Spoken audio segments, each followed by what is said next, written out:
18 வயசு ஆனவனா அவன்கிட்ட போய் கேளுங்க அவங்க அப்பனை பற்றி அவங்க அம்மாட்ட சொல்லுவேன்.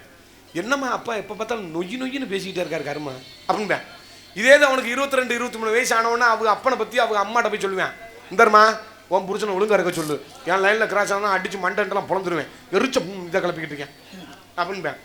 இதே இது அவனுக்கு 28 29 வயசு ஆகி ஒரு பெண்ணை பார்த்து திருமணம் பண்ணி அவன் கல்யாணம் பண்ணி 2 பிள்ளைகளை பெற்று அவனுக்கு 45 வயசு வரும்போது அவன் பெத்த பிள்ளைகிட்ட அவங்க அப்பனை பற்றி சொல்லுவான் பாரு, 1000 தான் இருந்தாலும் எங்கள் அப்பா மாதிரி முடியுமா, எங்களை இப்படிலாம் கஷ்டப்பட்டு வளர்த்தாரு தெரியுமா அப்படின்னு அப்போ தான் தெரியும்.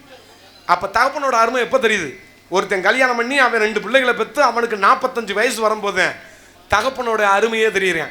இந்த உலகத்தில் தகப்பனாப்பட்ட அத்தனை பேருமே நான் சொல்கிறேன், தன் குடும்பத்துக்காண்டி மாடா உழைச்சு ஓடா தேஞ்சு தனக்குன்னு எதையும் எடுத்துக்கிட்டு போகாத ஒரே ஜீவன் யாருன்னு கேட்டிங்கன்னா இந்த தகப்பனாப்பட்டவன் அத்தனை பேருக்குமே சாரு. கைதட்டலாம். இந்த கொத்தக்கோட்டையில் இந்த தகப்பன்களுக்காண்டி இந்த பாடலை நான் டெடிகேட் பண்றேன். அன்பளிப்பு மட்டும் வராதுன்னு நினைக்கிறேன். ஏன் கொடுப்பாக கொடுக்கணும் இருக்கட்டும், தகப்பன்லாம் கொடுப்பீன்னு நினைச்சு பாடுறேன்.